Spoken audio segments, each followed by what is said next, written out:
Your Steve Jones Show podcast is loading now. The Steve Jones Show podcast is sponsored by Sunbury Motors, North 4th Street in Sunbury, and Sunbury Motors Kia, routes 11 and 15 in Hummel's Wharf.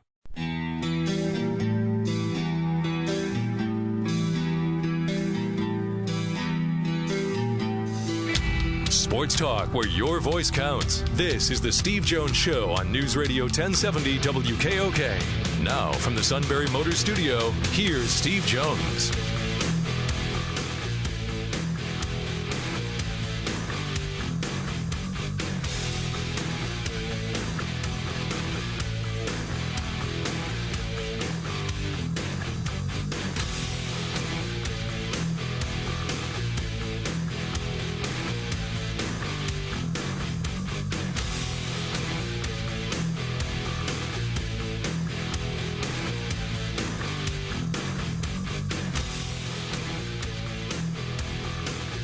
Hey there, Tuesday edition of the Steve Jones Show, News Radio 1070 WKOK.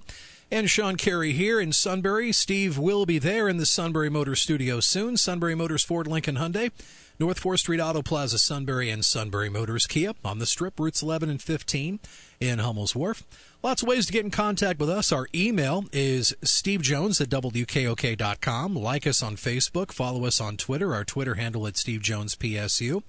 And our website, stevejoneshow.com. Got 3 months of shows archived there. If you want to flip back and replay an interview, you can do that. And also, subscribe to our podcast. We're on iTunes, the Apple Podcast app, and Google Play. Search Steve Jones Show, hit subscribe. Shows will drop to your smartphone and tablet, so you can listen to them anytime, anywhere. Going to be a good listen today as Steve strikes up a conversation with a longtime friend, the one and only Johnny Holiday.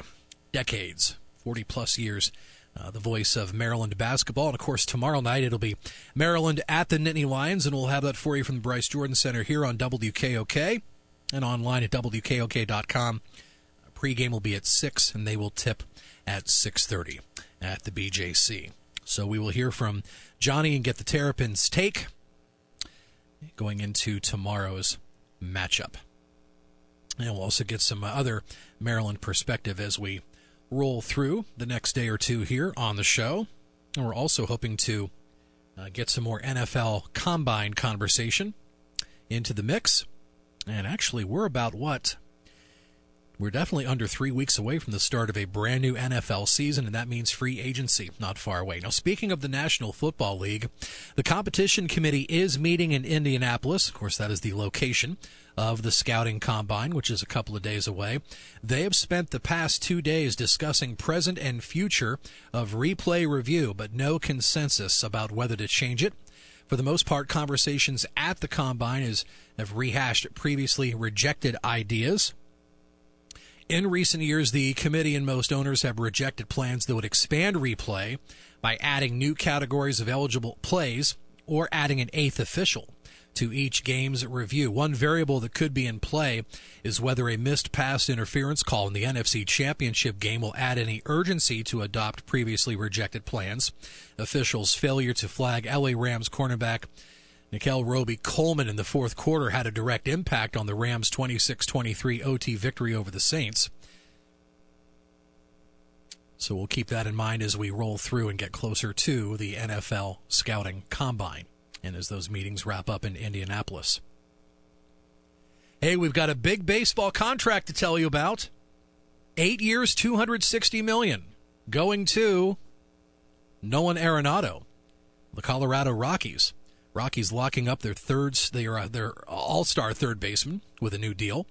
That'll last through the 2026 season, so what they'll do is they'll tear up his current deal, which had 1 year left on it. Discussions took months to finally come together in recent days.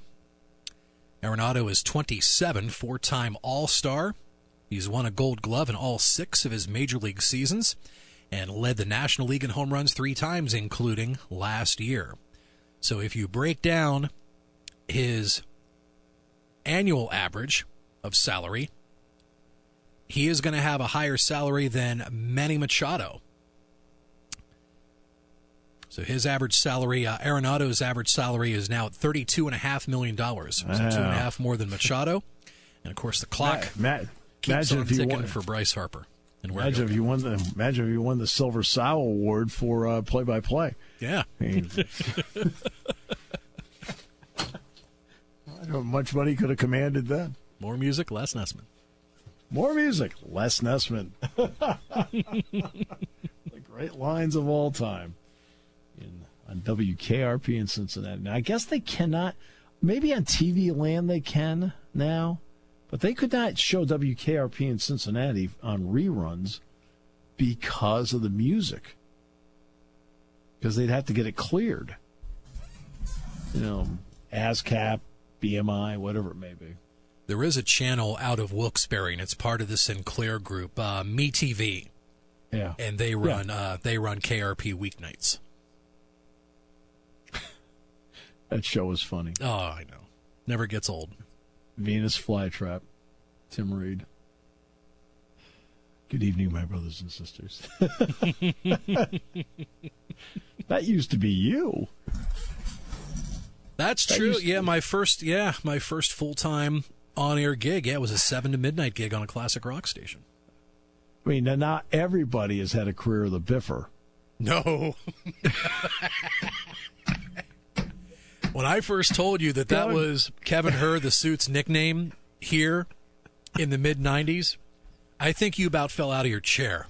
And thankfully, we weren't in a car and you were driving when I dropped that bit of knowledge to you, or we would have been. You and I could have remembered. Yeah, we'd have flipped over numerous times, and our spouses would be wondering where we got to. And he told me that. Like, you have to be kidding me. Well, at that time too, he was doing sports updates on 94KX, so it fit. The nickname as the Biffer. Yeah. Yeah. I just can't. Yeah, back then, that was Tom Morgan's first go-around as our morning show host over on 94KX. And yeah, Kev would stay for the mornings and do sports. Sports with the Biffer. So prior to the Suit, the Biffer. Now he's in management. Oh yeah, how about that line he dropped in our production in our weekly meeting this morning? We were talking about digital media finances, and I had to share that little overheard and quotable with you. Go ahead. You can tell him the quote, and you can tell him my response. Should I? Okay. Oh, sure. Well, we were talking about various sponsorships here and there, and of course, the concern is to stay above water. That's what we want to do. But of course, that's absolutely we have absolutely got to keep the lights on and the transmitter humming. Absolutely. So, we just have to make sure that that money doesn't move sideways. Now you can give him my response. A quote from an expert on the subject.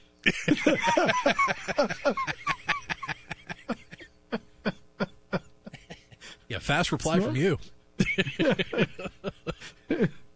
That's what bothers him about me.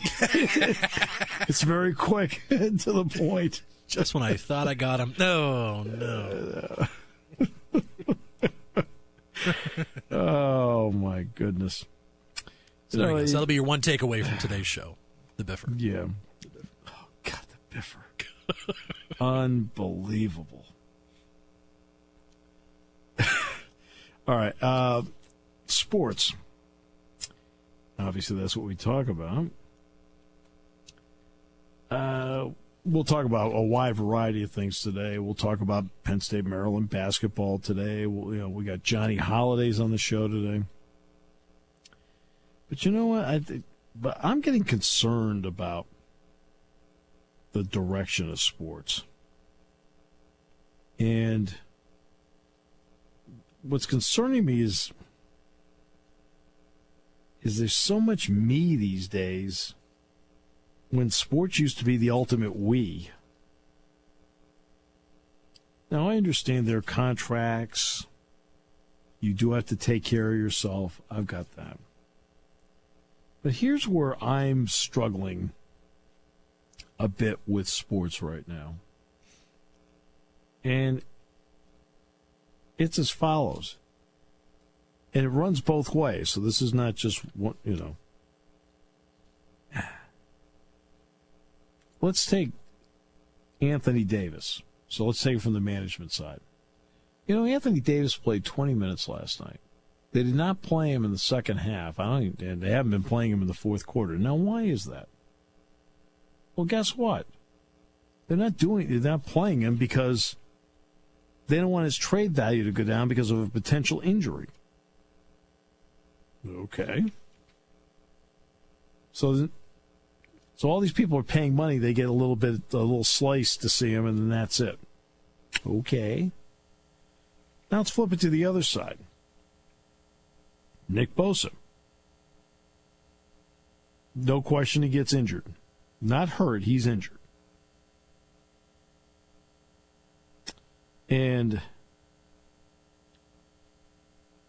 the thought was, with his injury, post-surgery,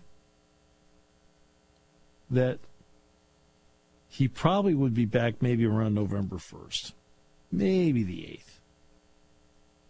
And instead, 2 weeks later, he goes, I'm going to get ready for the draft. In other words, I quit. People don't like when I say that, but exactly what did he do? He quit. Right?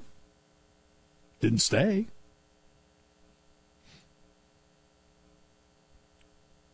Yet, you know what? What's interesting about him? Remember what they do now. You're allowed to go back and get your degree.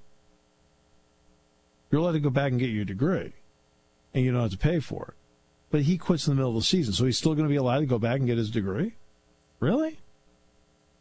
Quitting mid-season, he's still going to be allowed to go back and get his degree? I don't think so. Not in my world. You want to get it, go someplace else.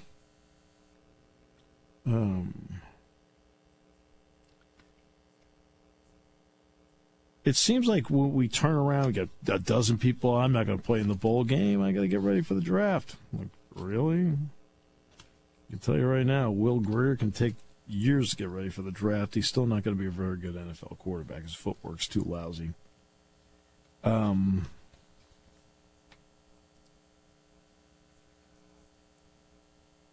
This is where we are now. We have people like not participating. I'm not going to play because it's better for me. So it's better not to play anymore. I just want to make sure. When is it okay for you to play again? And now we're going to have a long debate about whether or not athletes on the college level should be paid. And I completely understand the argument when it comes to look at all the, if this is a football men's basketball argument. This is not any other sport argument, okay? I don't want to hear from the fan, well, wrestling sells out. Well, guess what? Okay? So instead of losing $2 million, you lose $1 million, okay? So in other words, wrestling, just take that off the table, okay? They don't generate any money. But football and men's basketball do. They generate money. So that's going to be the argument, especially the NCAA tournament coming up. Like, hey, guys like Zion Williamson should be making money. The argument is the university makes all this money off of their back and so forth. At some point, a stand has to be taken on all this. You want to make money? First of all, the NBA should just say 18-year-olds. You want to make money? Okay, go to the NBA draft. If they keep the one-and-done rule in place, go to China. Go to Europe. Go to the G League. Okay? Go to the XFL. Okay? At some point, I think somebody's got to take a stand on the college side and say, you know what we do? We give scholarships and stipends. That's what we do. If you do not like the fact that we're giving scholarships and stipends and room and board and everything like that, go someplace else. Go to the XFL. Go to the G League. Go, whatever. If that's not your bag and you want to go make money, you want to make it now, there are alternatives. Use them. But here at our level, we give out scholarships and stipends. That's what we do. I think at some point somebody's got to take that stand and say, just look at everybody and go, you know what? The heck with this paying student athlete thing. Guess what? We give out scholarships and stipends. That's what we do. Now, if colleges were the only alternative, all right, I think I could buy into the argument a little bit more. But you do have the option, like Emmanuel Mudiay did, to go and play a year in China, then enter the NBA draft. Like, was it Blasey that was going to go to Syracuse? He went to the G League this year. Stunned Jim Boeheim, but he went to the G League instead of going to Syracuse. The XFL starts next year. They are not going to adhere to the 3-year rule. I can tell you that right now. The college model has worked for everybody forever. Yeah, let's bring it back to wrestling. You have wrestling scholarships. There's only 9.9 of them, but you have wrestling scholarships because the money's available courtesy of the money from football, basketball. Same thing with volleyball. Same thing with softball. Same thing with baseball. You have that available because that's the model you have that helps out the greater good in sport. You know, more people are helped out in this model than the model that's being espoused, especially by the media, that this group of individuals, and you know, it's always the star that, like, oh, why, you know, how much is Zion Williamson worth? I don't know. How much is the O'Connell kid worth that hit threes the other night for them? And the O'Connell kid's going to end up playing maybe in Europe, but that's going to be his pro life. I mean, he'll be a 4-year guy at Duke. So will Jack White. But I'm starting to get a bit confused here by the fact that I don't understand why somebody on the college level looks around and says, look, we give scholarships and we give stipends. It's what we do. If they don't want to be a part of the model, they can then go to Europe. They can then go to China, Australia, New Zealand, the G League, okay? Or if it's a football player and they don't want to wait 3 years, go to the XFL. But this is what we do, okay? We give out scholarships and stipends. That's our model.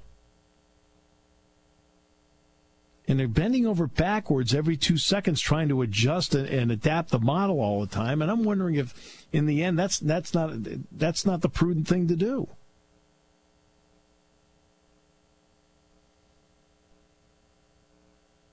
I mean, it disgusts me, the idea that Nick Bosa can go back to Ohio State and have the university pay for to get his degree.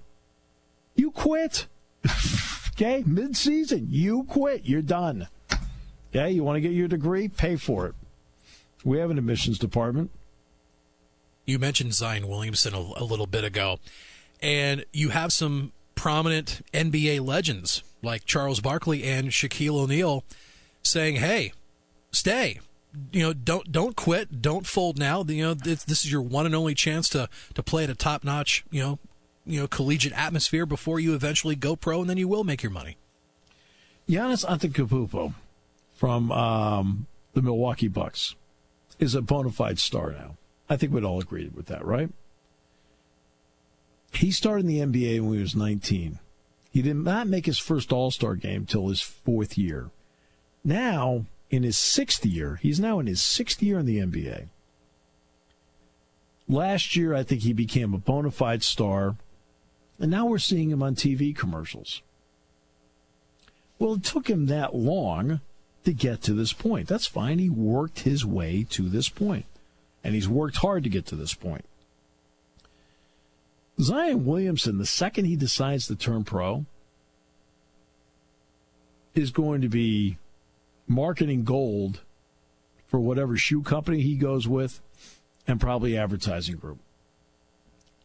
And a big reason why is because we have now watched him play at Duke for a year, and he's established himself as a face of basketball because he played at Duke. I can tell you right now, if he played in China, Australia, New Zealand, Europe, or the G League, right, he'd be in the same spot Giannis was. He'd have to work his way through. But because he went to Duke for a year, he has himself in the path to marketing gold. There's more to this than just, not everybody is in his position. Oh, and by the way, I've never heard him talk, ever. So we don't know how he feels about any of this stuff. Everyone talks about you got to strike while the iron's hot. Okay, well, let's take the Barrett kid. He had 30 the other night against Syracuse. He could get 12 tonight against Virginia Tech. Maybe he should have shut it down after the Syracuse game. His marketing level's never going to be higher. Is that where we are in sports now? It's never going to be higher, so I'm going to shut it down, go to the, and just get ready for the next level. I'm telling you, we're headed down that path where you're going to see people quit mid-season when the season goes down the drain. We're 4-5. I'm shutting it down. I'm going to get ready for the draft. I'm not going to risk getting hurt. Not so we can go to the Holiday Bowl. You think I'm kidding? Okay? We're going to get to a point where somebody's going to have a 40-point night. They're going to look around and go, you know what? I'm going to get ready for the draft. I don't want to get hurt. Meanwhile, Karl Anthony Towns got hurt going to his game the other night in a car accident. Fortunately, thank goodness he's all right, and he played very well last night. We'll come back with more in a moment on News Radio 1070 WKOK. When it comes to car buying, there's the other guy's way, and then there's the SMC way. The other guys force you into a vehicle you really don't want. The Sunbury Motors way lets you take the time you need to browse, ask questions, and take the test drive and think on it. For over 100 years, the Mertz family and all their employees have made your experience the most pleasant one you'll ever have. The other guys won't offer you the best price for your trade, no matter how much they say they will. The SMC way is their promise to provide you with the most money the market shows your vehicle is worth. The SMC way is to offer you all applicable factory rebates on new vehicles and generous discounts. Looking for a pre-owned vehicle? The SMC way checks each vehicle in a 200-mile radius to determine the lowest price, then beat it. It's the lowest price promise, just part of the SMC way. The choice is up to you, the other guy's way or the SMC way. The SMC way wins every time. Sunbury Motors Company in the North 4th Street Auto Plaza, Sunbury, and at sunburymotors.com. Selling more cars and satisfying more customers for over 100 years. Taking your calls at 800-795-9565. This is the Steve Jones Show on News Radio 1070 WKOK. Now from the Sunbury Motors Studio, here's Steve Jones.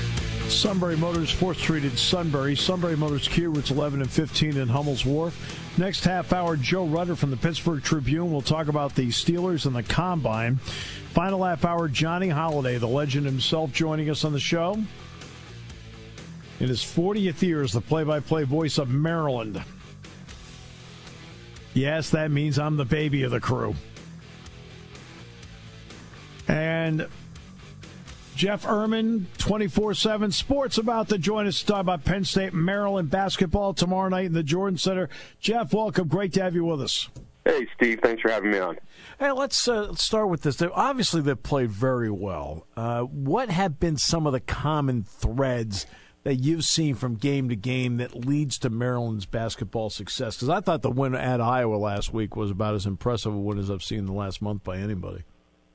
Yeah, I mean, for common threads, the most consistent thing about them is that they rebound really well. Last I checked, they were second in the country in rebounding margin. That might have changed since then, but they're still top. They're getting a lot of contributions from their freshman class. Several of those guys are starting and playing big minutes and consistently producing. And then obviously the biggest thing is Bruno Fernando has transformed into, a borderline All-American kind of guy who is pretty much an automatic double-double at this point. He has 9 double-doubles in the past 10 games. I want to get to Fernando for a moment because he put his name into the draft last year. And if I recall correctly, he actually got hurt. And if he hadn't gotten hurt, he might not have come back. How did you view that situation? Well, I think the biggest thing was that he realized he wasn't going to be a first-round pick. There was no chance, and there was really even a chance he wasn't going to go in the second round. He was raw last year. He had some really good games, especially towards the end of the year, but he also disappeared at times and, hadn't really shown off the sort of passing ability and other things he's shown this year. So I think he would have gone clearly, like most guys, if he was a first-rounder, but he made the smart decision, whereas a lot of guys will still stay in the draft at that point, even if they know they're not going to be a first-rounder. And, he's improved arguably as much as anybody in the Big Ten or maybe even in the country. What has he meant to Jalen Smith? Well, the thing is with Jalen Smith, he's about as tall as Bruno, but he's nowhere near the same universe in terms of strength and physicality. So by having Bruno down there in the paint, you're not relying on a skinny freshman to try to bang down there. Who's, he's been overpowered at times trying to play at his weight. That's something he really has to work on heading into next year. So, yeah, that would have been a scary thought if Bruno had left and Jalen Smith was their main post guy. This season would be taking on a way different tenor than it has. Anthony is one of those guys that is a really good player, but he's a 4-year college player. What is his experience, man? Well, as you know, college basketball, nothing's as important as point guard play. So to have a guy like Cowan, who's now started for 3 years, ton of experience, he just passed Joe Smith on the school scoring list. That's huge, especially for a team that's playing so many freshmen. The other guards who are playing, you have one sophomore, Darryl Morcell, and the rest of the guards are all freshmen who are playing. Wiggins, Ayala, exactly. Smith, they're all talented. All freshmen. Yep. That's right. And so, Cowan still hasn't been quite as consistent as you'd like from a guy with his experience, but he's one of the top point guards in the Big Ten. And, the interesting thing is you'll get him back next year with all of these other guys, except for most likely Fernando. And so, he'll grow together with these other guards. Their backcourt should be one of the better ones out there next year. It's interesting you say that. You don't think Smith is going to go? Because with Smith, no, I don't think so. Smith was one of those guys that early on people labeled that way. And, sometimes, even though you may not have the greatest year, they still go. Yeah, you're right, and you never say never. Maryland's had a few guys in recent years who've left even when they weren't first-rounders. Melo Trimble, obviously, the biggest name, Robert Carter, Diamond Stone. So I think that his parents know the game well enough and are invested enough in the process that they'll understand he needs another year, and that always comes with the asterisk next to it that, he could go to the Combine, have a great day, and rise up the ranks. Last year, Kevin Huerter, nobody was talking about him as a first rounder. He went to the Combine, had one great day, and he ended up the 19th pick. But with all that said, I think that most likely Jalen will be back. Okay, now let's get to the 3-point shooting on this. Actually, the offensive part of it. Maryland's offensive numbers at home are really, really good. Their offensive numbers on the road are not. Their points per possession, there's a dramatic difference between their points per possession at home versus on the road. Why is that? Is it just comfort, or are there other reasons? I think it's mostly just that they have one of the better home court advantages out there. Yes, that crowd at Xfinity Center is loud and supportive, and that's the reason why they haven't lost any Big Ten games at home all year, and it's like that every year. So that crowd always lifts them. That's pretty much a constant. On the road, it's still, like we said, it's a young team. They're the 5th youngest team in the country in terms of experience. Yes. So that plays into it. And they've really relied on their defense. I mean, even with that said about the disparity between their offense at home and on the road, they're still, I think, 5-4 on the road in Big Ten play, which is their best road record, probably under Turgeon, I think, on the road in conference. In fact, here's the oddity about that. I just talked about their offensive numbers, much, much better at home than on the road. But their points per possession defensively actually is better on the road than it is at home. It is. Yeah, so they've done a really good job of relying on that on the road. And some of that's probably, the road schedule maybe hasn't had quite as many tough games. Although recently they had Michigan and Iowa on the road, and Wisconsin before that. So they've done a good job of doing what they can to get by on the road. I mean, I think last year they won maybe two Big Ten road games. So it's interesting that such an inexperienced team has been so much more effective on the road. They're also a low possession team. I think people assume when they see what Maryland's done this year that, they must be up and down the floor with the guys they have. But they're a low possession team. Does that put a lot of pressure on their efficiency? Yeah, it's interesting you asked that, because the amazing thing about this team is efficiency-wise, when you look specifically at turnovers, they're terrible. I mean, they've got one of the worst turnover margins in the country. They turn the opponents over very rarely, and they've committed more turnovers than their opponent in every Big Ten game so far. It's amazing. But somehow they keep getting by with their shooting and defense and rebounding. So you would think for a team that, like you said, doesn't run much turnovers would be a killer, but so far they haven't been. But that's something come postseason that's really going to be worth following, because you can't turn the ball over like that, especially in one and done format, and expect to get by. All right, now we've seen that with Penn State, with Miles Dredd and Rozier Bolton, and to some extent Myron Jones. They really kind of right mid-January. Normally February 1st is that wall time, as you and I both know. Mm-hmm. But they kind of in the mid part of January is like the look they were hitting the wall, and then eventually they bust back through again. Boom, and they did. With Wiggins, Ayala, and Smith, have you seen any point where you felt like they were nearing the wall? And if so, when was the breakout point? No, you really haven't. I mean, Smith's been up and down throughout the season, so it's hard to say call any recent performance necessarily a wall. He'll have 16 and 9, and then he'll have 5 points in the next game. And Turgeon's been playing more of a 4-guard look lately, so that's been a little less playing time for him. But I couldn't really attribute any of it to a wall. He's just an inconsistent freshman. Right. Wiggins has actually played better lately than he has all season.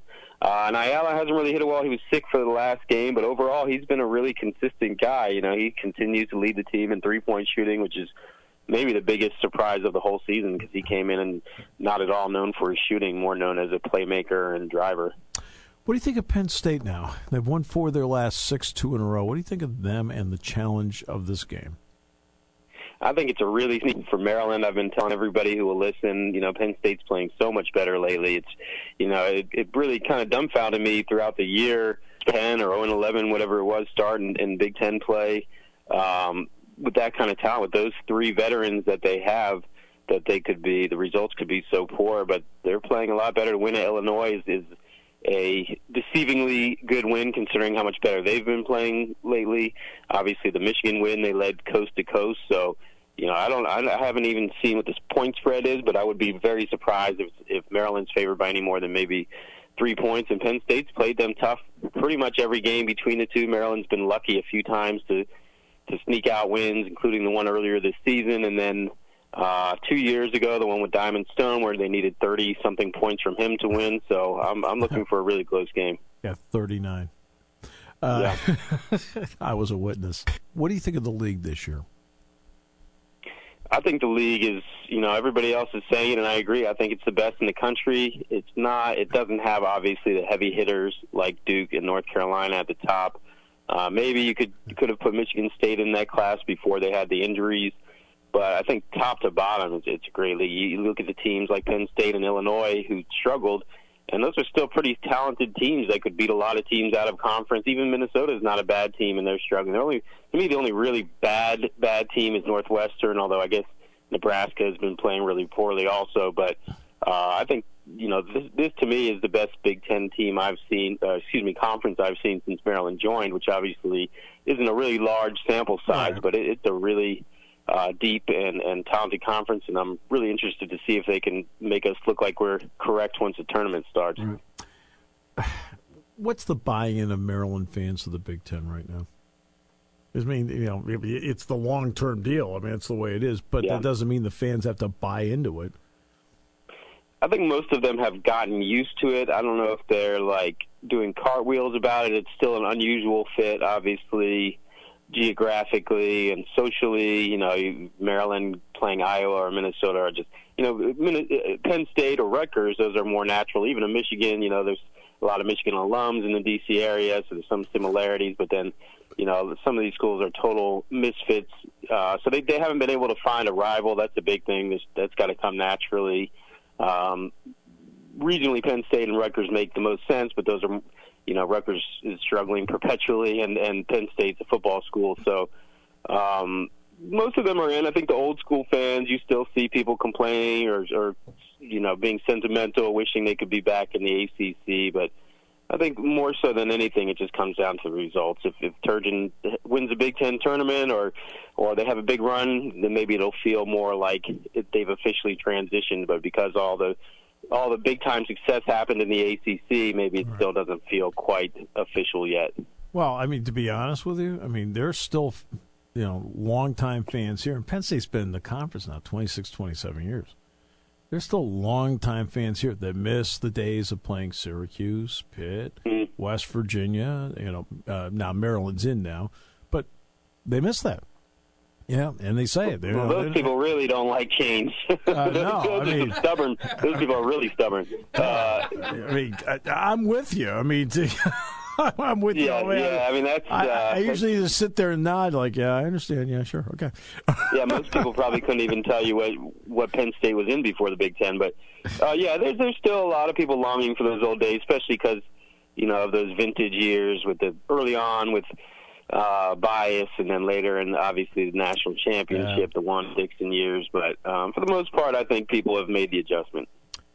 Here's a little slice for you. I actually broadcast Lenny Bias's first game at Maryland. Oh wow, that's amazing! I hope you got a picture or a ticket stub or something from that. Nothing. I don't. I probably. You had no reason to know. He scored 10 points. Penn State won the game. Yeah, you had no way of knowing. That's amazing. Yeah, that just means I'm old, man. All right. I wasn't going to say it. That's okay. There's thousands in this audience. Well, there's probably like 8 people in the audience. But they all, he's old. All right. Hey, I look forward to seeing you tomorrow. Thanks so much. Thanks, Steve. Appreciate you having me. All right. It's true. I did Len Bias's first game. It was at the Baltimore Civic Center, November of '82. And we'll come back with more in a moment. Johnny Holiday, final half hour. Here on News Radio 1070 WKOK.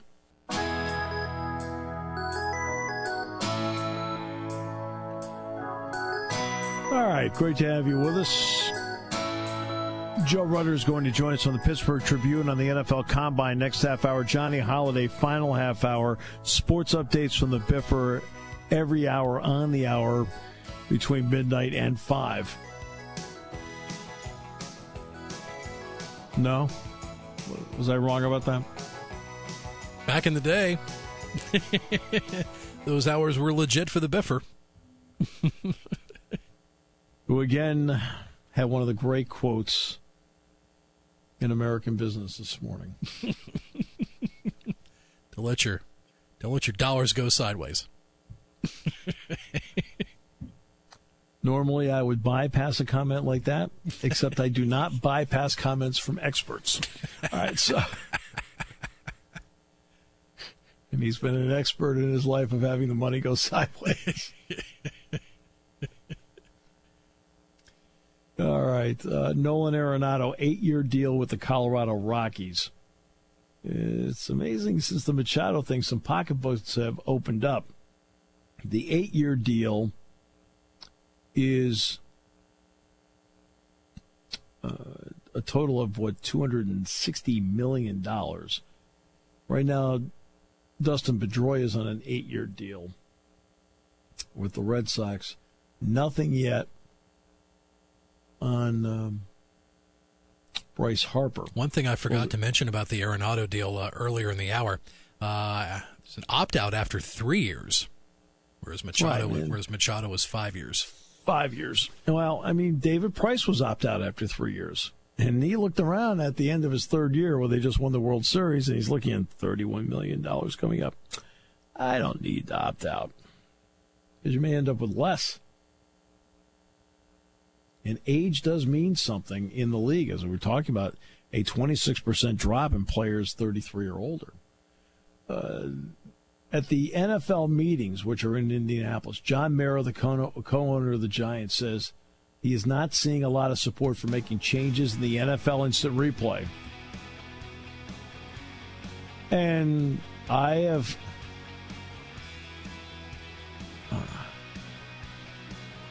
said that from day one, that there's going to be all this emotional talk after the New Orleans game. I said, in the end, they're not going to do anything about it, nor should they. There's one penalty that you can review, and that's whether a quarterback crossed the line of scrimmage or not, making a forward pass. But I don't want penalties to be reviewed. Just play.